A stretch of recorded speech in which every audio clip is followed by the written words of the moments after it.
What's up? So we're gonna try to make some big progress on this thing today. I came out during the week and popped some ball joints in it. Nothing exciting there. I ran a couple of air lines just since I had everything apart. And what else did I do? Oh, I put the shorter lower cups in the front since we got the rear end so low now. And today I need to trim these inner fenders out, and I need to run some airline to inside in the cab. I'm going to try to get the manual valves mounted, tank mounted, compressor mounted, and as much wired as I can today. And I'm still waiting on shock extenders for the rear, so I can't drive it yet. I mean, I could probably rig something up, but they should be here in a couple of days. I didn't think those were going to take so long to show up, but I'm going to try to hammer out as much as I can today because I really want to get some miles on this truck this upcoming week. Also, got these in. Oh yeah. These are sick. Can I do this with one hand? Oh, I'm destroying the styrofoam. Boom. Horn blasters, flat law. I ordered another set of horns like on the first round of parts. And what showed up was like a motorcycle train horn. They were like the size of my hand. I go, how does that even happen? So ended up just finding a good deal on some train or some horn blasters, train horns, and yeah, those are gonna be awesome. So I'm gonna get this thing down and marked and start cutting where I need to cut to get this front end down. Okay, I have a poorly marked line and a body saw, so I'm gonna start chopping away. And this is gonna kind of just be chop, knock your light off, chop, fit tire, air out, make sure it's got clearance, you know, and repeat. So here we go. Oh, I'm sorry, John.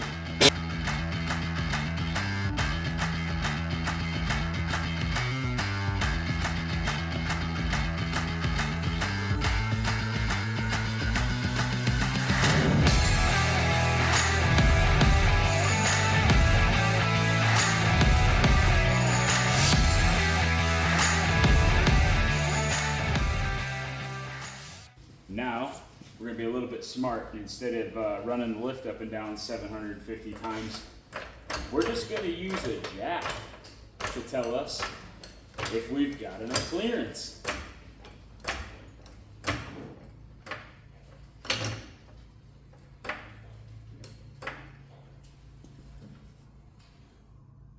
Well, I really stuffs it in there.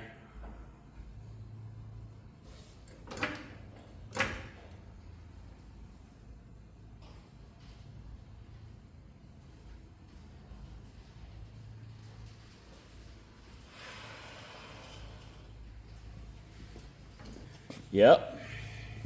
Let's see how much we can turn when we're on the ground. I'm gonna guess a lot. Yeah, right there. That's pretty good.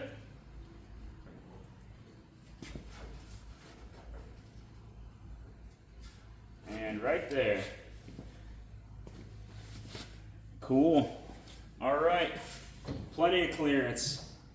So I'm gonna get the other side trimmed and get that all cleaned up and throw a little paint on it, and then we can see it on the ground off the lift finally, since the air ride stuff's all done. So I got one last thing I got to do before I let the truck off the lift, and that's mount the air horns. I'm super excited that they wanted to put horns on this thing because they're putting a little bit of air ride on it. So I'm going to try to get this in the spare tire mount area. Hopefully I don't have to drill and mount it to the bed floor. I really hate doing that. But there's a couple brackets under there maybe I can use. If not, I'll have to mount it to the bed floor to keep it tucked up out of the way. So get underneath there, fit it up, and then I can let it down and start running airline and wiring. These little horns are heavy. Oh, seeing problems. These are longer than I expected.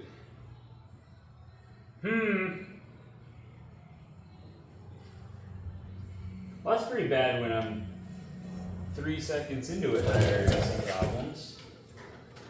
Okay.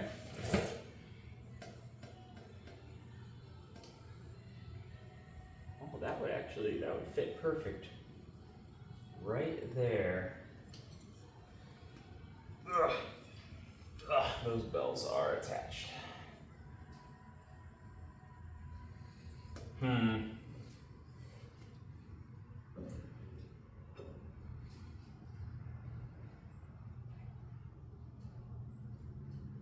those would fit perfect right there. I really did not want to mount these to the bed floor. Ideally, I would love to mount them right here, but that's going to be too low.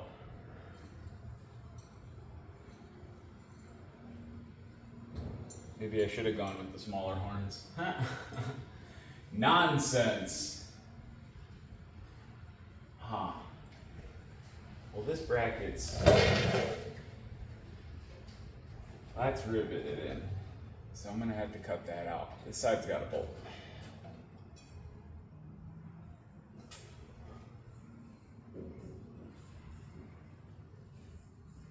Okay, let me get this bracket out of the way. Looks like we are going to the floor. That's unfortunate, but it's okay. I think it'll be fine. Sounds good. Oh yeah, those look nice. Plenty of room up in there. Time to get topside so we can mount the tank and compressor. The truck will have to go on the lift one more time to do some final wiring, but I'm itching to get it off the lift and see it on the ground. All right, there's full lift. And this thing gets a lot of it. So let's see how low we sit with the clearance center fenders and the shorter lower cups. Should fit pretty good.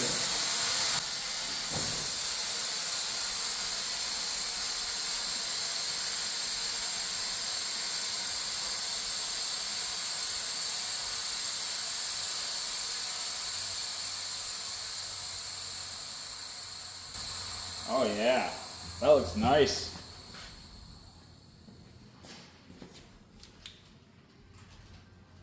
Yep, that's below this beat of this wheel, which is exactly where we wanted to be.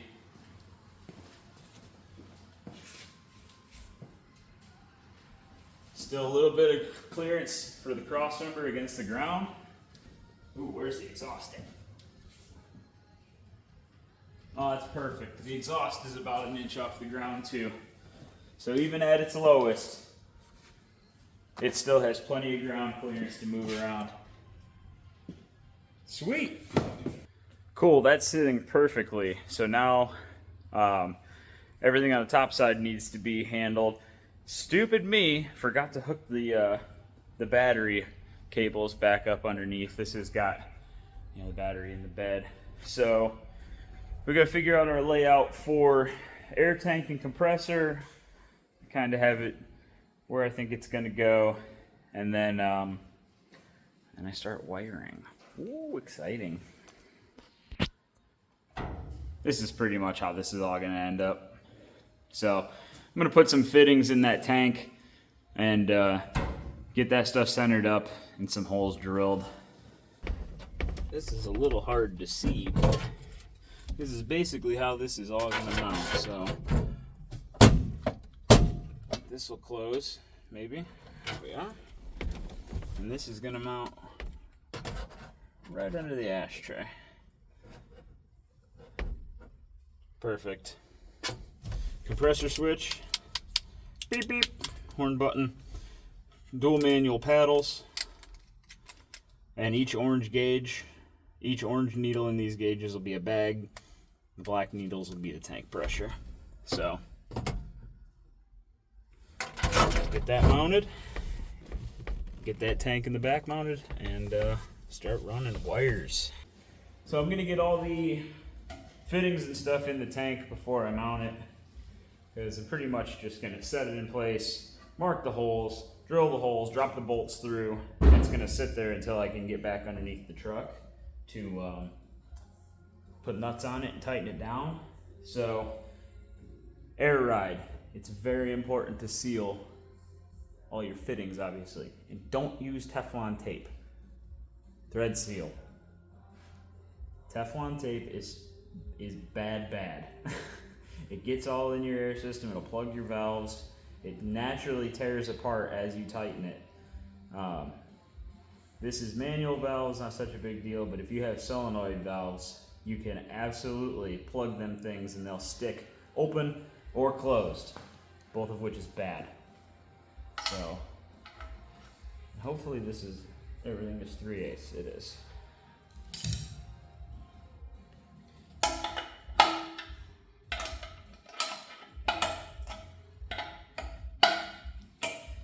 I wonder how many times, I know I've done it before, people put a tank in, they mount it, forget to put the drain cock in, and then it's sitting there filling, and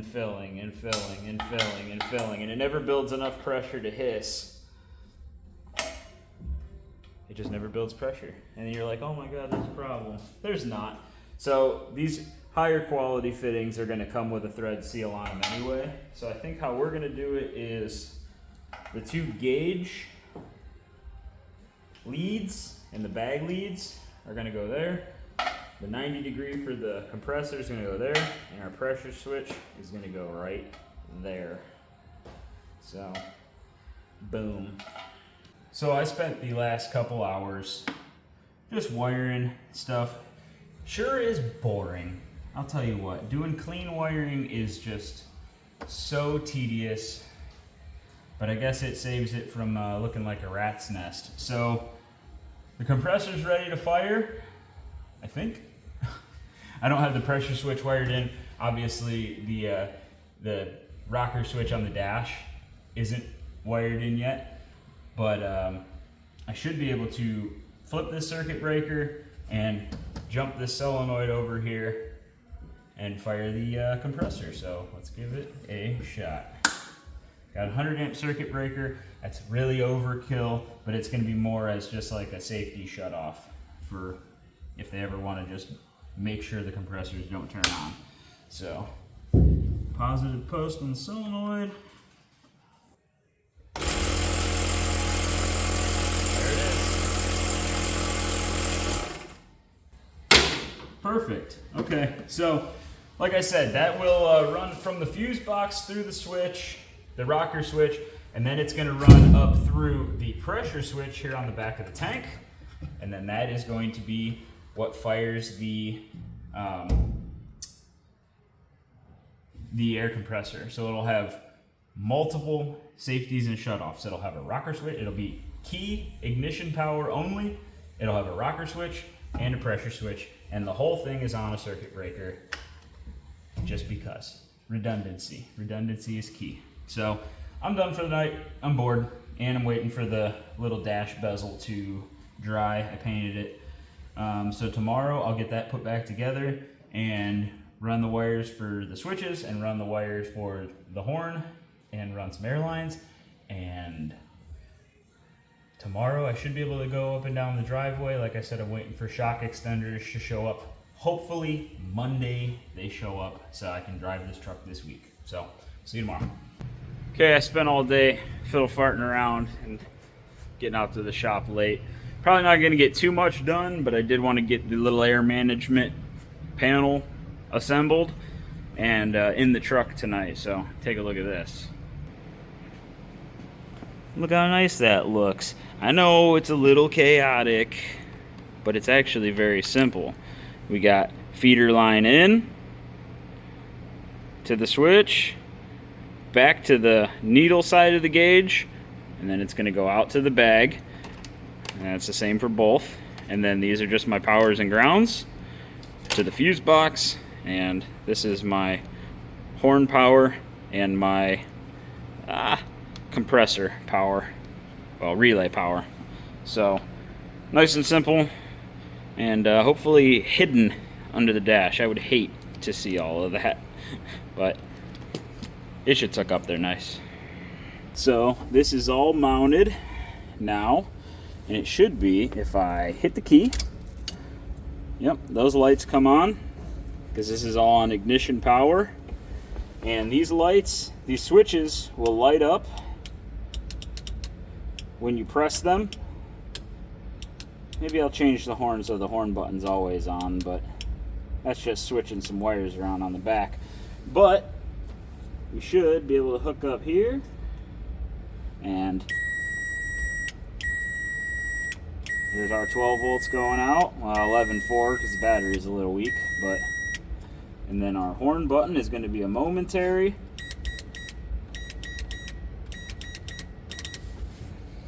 Ho ho ho. There it is.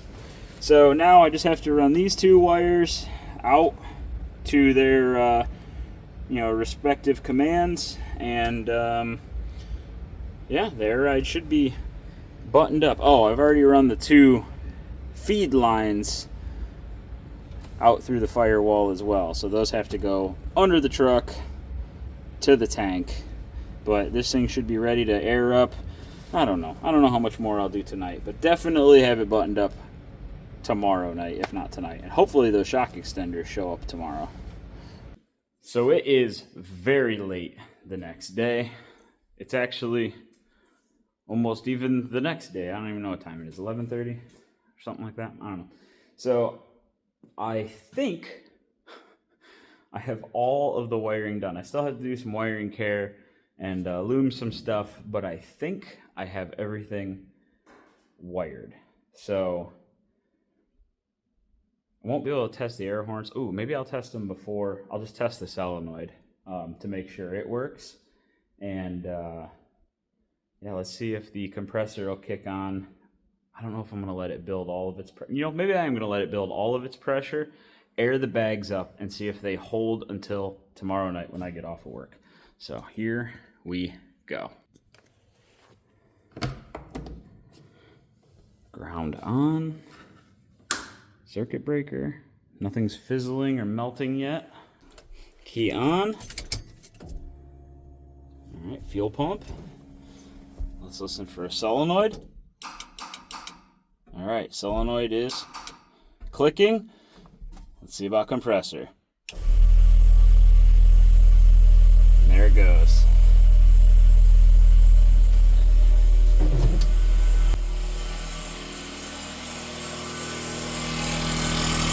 So that check valve is still, it rattles a little bit until it gets pressure built.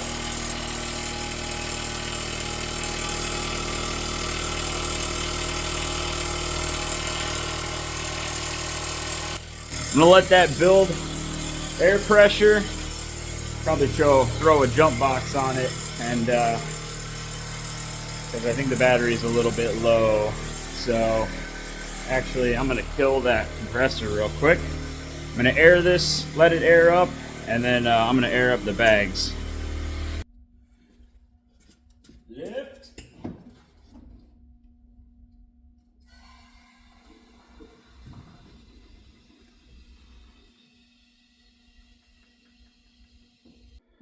Nice. All right. So everything air ride related is working perfectly fine. The pressure switch kicks off.